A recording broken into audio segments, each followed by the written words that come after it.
Hey nerds, Farmer Jesse here. Welcome to Growers Daily, your daily dose of ecological farming insight. It is Wednesday, May 6th, 2026, and today we'll have ourselves a little soil health party and talk about reviving abused soil, soil health on a budget, and incorporating amendments without tilling. So let's do it.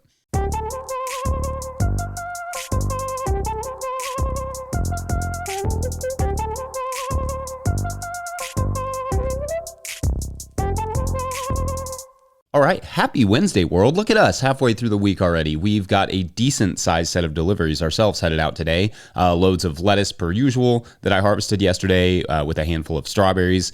Literally dyed my hands strawberry color. Headed to our friends up at Locals in Frankfurt, great restaurant and a little food hub. And they buy more local produce than anyone else I know of locally. So if you're ever on the Bourbon Trail, hit up our friends over there in Frankfurt. It's also run by former farmers, no less, which is super helpful as a farmer to communicate with them. I also did a little bit of cultivation yesterday in our fields. That's not something I have to do very often, but as our compost mulch layers get thinner, the weed pressure goes up, especially around the living pathways that I sometimes neglect. So I do have to remain somewhat vigilant there. I was planning to do some planting in the field today, but the weather was planning, I guess, on ruining those plans, it seems, as it has been raining all morning. I mean, I could still do it. Again, the nice thing about no tillage is that, I don't have to do any soil work, so it doesn't really matter if it's wet or not, but I don't personally love digging holes when the soil is wet. So I may call an audible there and switch my seeding day that was planned for tomorrow to today and my planting day to tomorrow. Plus, I'm still a little bit wary of the weather dipping, and getting us a little bit of a frost before May 12th. Season just has that,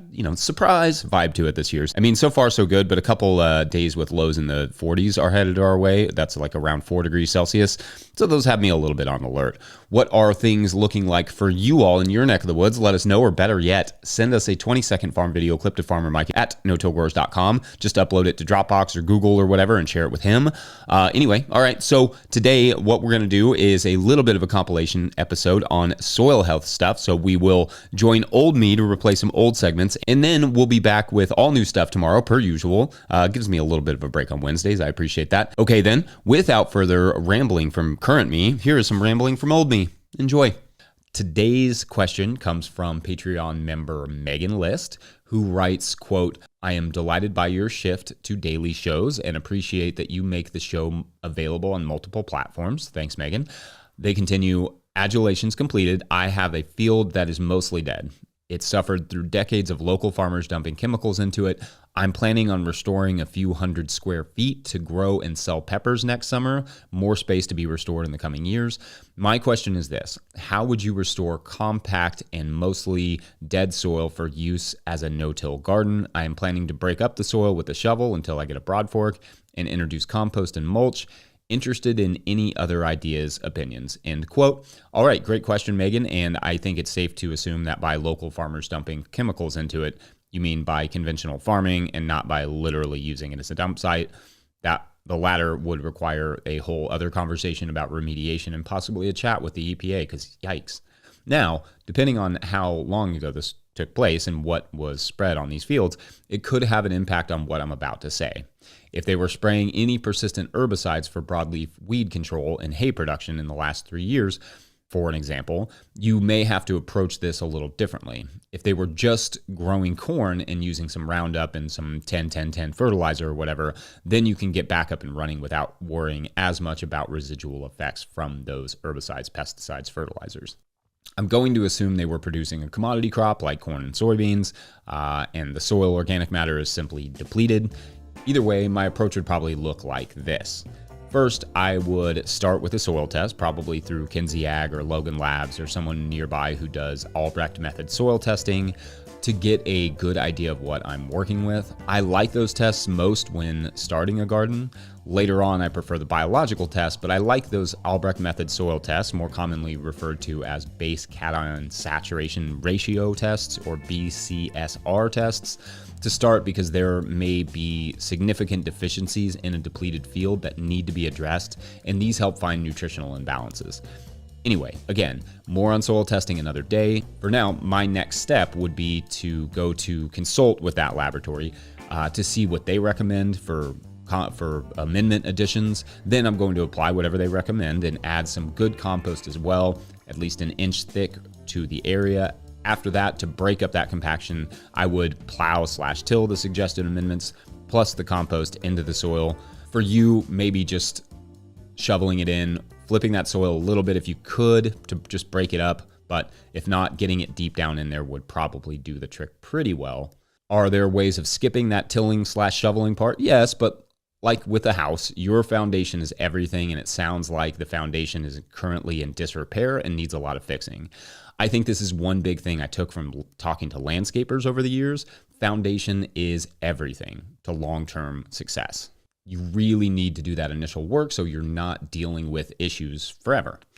So for you, I might lay all that amendments down, the compost down, and then work it in with a shovel. Then, if time, I would cover crop over that over the winter and then start that garden area in earnest in June for your peppers. Or you could simply apply a mulch and have it be ready at that same time too. Either one is fine. I like the cover crops because it can give you some indication as to what to expect while also getting some good biology working in the soil. But the mulch will do some of the work as well while also suppressing the weed populations.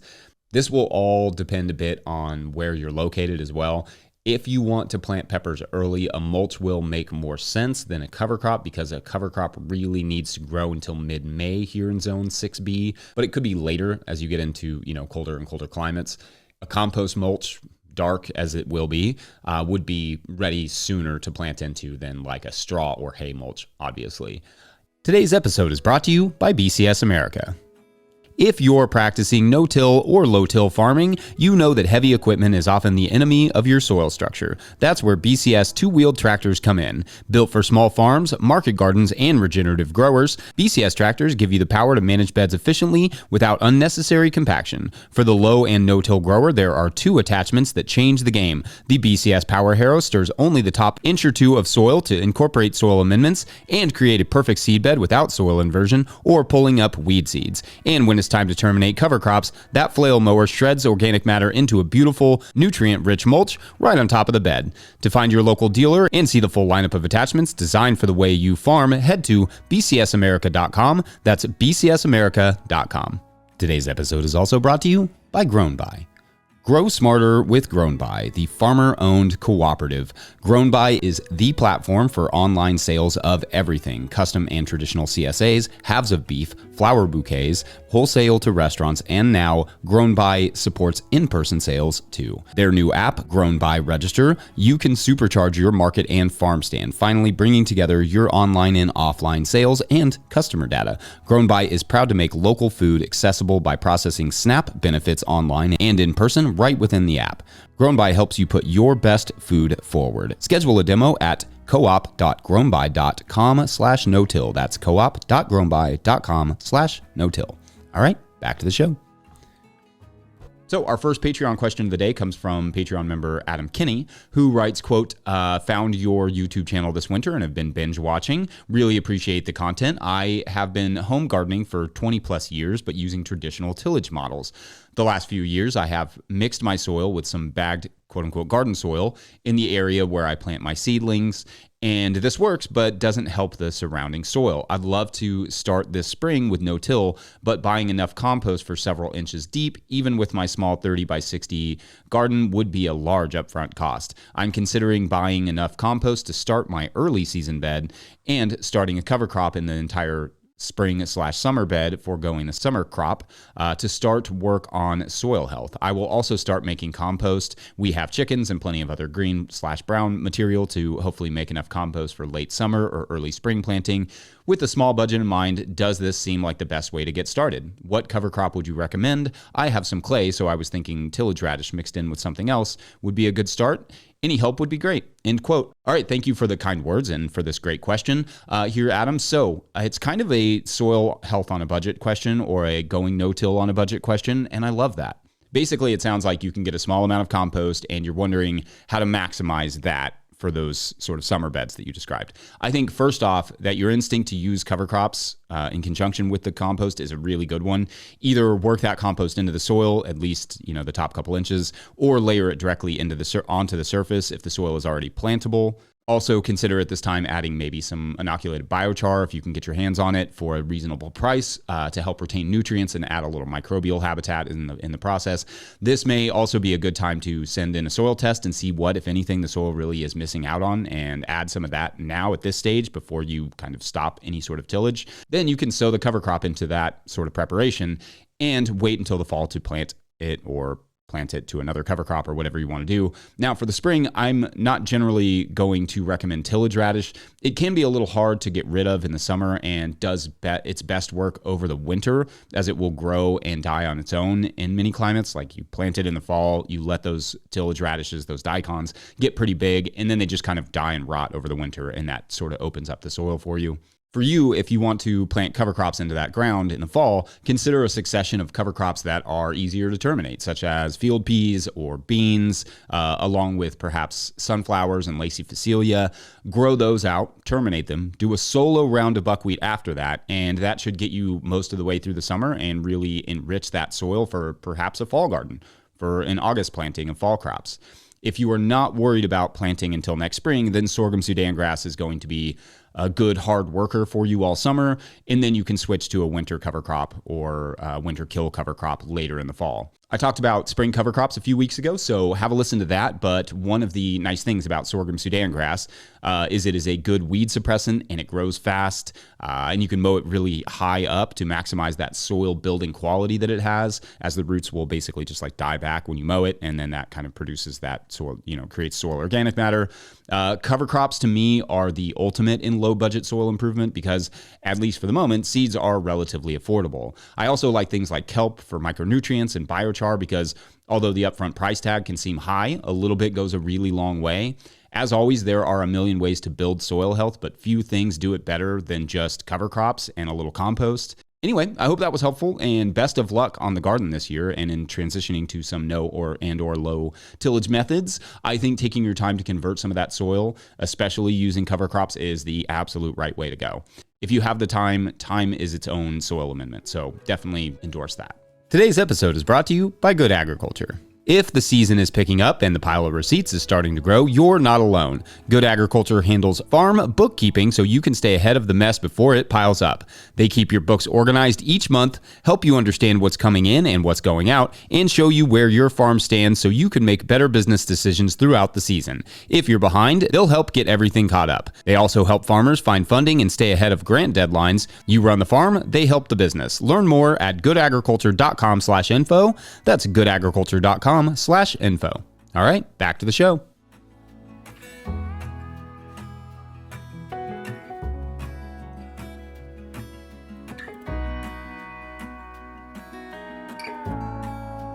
Okay, so as is tradition on our Thursdays, we're going to take 3 Patreon questions to help us get caught up for the spring. So our first Patreon question of the day comes to us from Nathan Leal Crisp, who writes, quote, "I have a question about lime, particular about calcitic lime with a one-time application.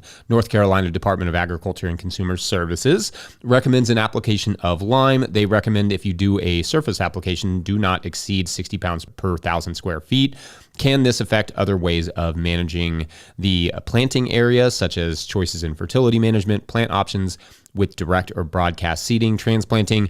We're trying to follow the soil health principles while still producing food this year, trying to use more no-till style methods because of the benefits that go along with it." Nathan adds some soil test details, then goes on, "I plan on broad forking, spreading pelletized calcitic lime, gypsum, some very slow organic amendments, raking and watering in well, then covering with a tarp for 7 to 14 days, hopefully creating a stale seed bed. Then remove tarp, sow," and they say parenthetically, "plants that will surround main crop, helping soil and next crop. Add other amendments and fertility, apply AEA products, apply appropriate mulch, irrigate tarp to germinate beneficial plants, uncover for 1 to 3 days. Transplant main crops like tomatoes, etc. if necessary, irrigate, then manage, harvest, store. Your show is really good. God bless," end quote. All right, awesome. And thanks, Nathan. I really love this question because it's It really gets to the heart of one of the biggest challenges of no-till production, and that is amending the soil without tilling. One of the biggest concerns that agronomists have told me they often have with no-till agriculture, and generally I'm talking about larger scale, sort of conventional no-till agriculture, but it could apply to really any scale, is a sort of stratification or layering of nutrients where the amendments that are applied just sort of form layers instead of getting incorporated into the soil.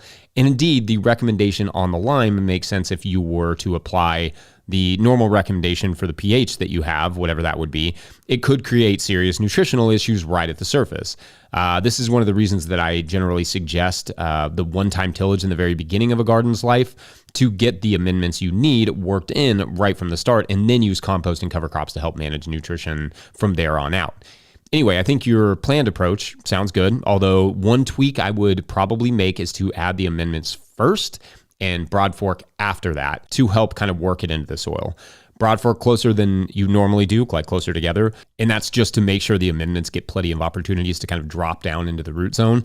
I don't have a lot of opinions on what amendments in particular you should use and you mentioned quite a few things there, or how much. I will leave all that to the agronomist, but I think using the broad fork and rake to work those amendments in is the right call. And always, listeners, make sure your agronomist is aware of whether or not you will be tilling to avoid that stratification issue when they are making their recommendations. For me, I like to add my rock amendments to the compost pile if I can when we use them. I like to then broad fork that compost in, or just surface apply and then go over them with a seeder. I've even used this earthway several times to drill amendments right into the soil, so they are not just sitting on the soil surface. Basically, you just put the amendments in the hopper of the seeder, use like the jumbo plate, and then you can just sort of push it through the soil, as long as the soil is in a condition that you can do that, like it's got good tilth. If your soil is biologically active enough and adequately moist, then the nutrients will be slightly more mobile in the soil from simple movements of soil organisms, roots, etc. Anyway, I know I didn't add a lot there, but I think by and large, your approach here is fine, especially for a garden that is already established, and it's hard to kind of go back and correct any nutrition once you've gone into a no-till system.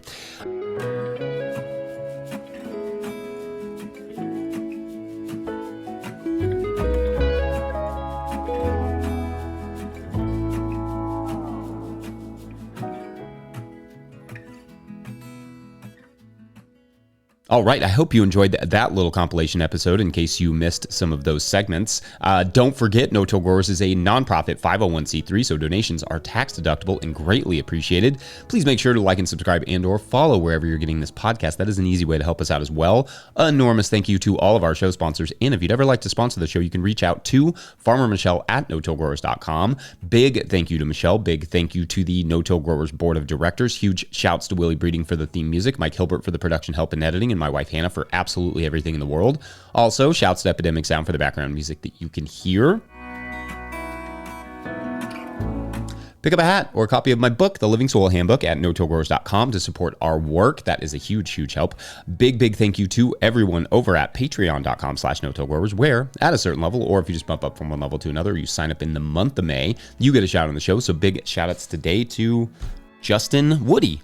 Shouts to you, Justin. Thanks for signing up. And as a reward, we will, get back to our story that we started on Monday. And as you will remember from that story, this one takes place in a trailer park where a couple of bored teenagers have decided they want to figure out what the mystery man does and who exactly he is. The theories range from a serial killer to retired spy and everything in between. I'm assuming basically everything is in between those two. But anyway, since his routine is so laid out, walks the dogs at the same time every day and leaves the house for a few hours every Friday, the teenagers know that they have a shot at getting inside of his house and poking around, figuring it out. So around 4:30 one Friday night, they creep their way over to his trailer to take a peek inside, and they can't see much of anything through the windows. The curtains are fairly thick and fully closed. So they check all the windows until bingo, one lifts up, and that is for tomorrow or Friday, depending on how things go with our signups on the Mystery Maniac. Or is it? I don't know. That's a title, maybe. All right. Thanks for watching and or listening. We will see you tomorrow. Bye.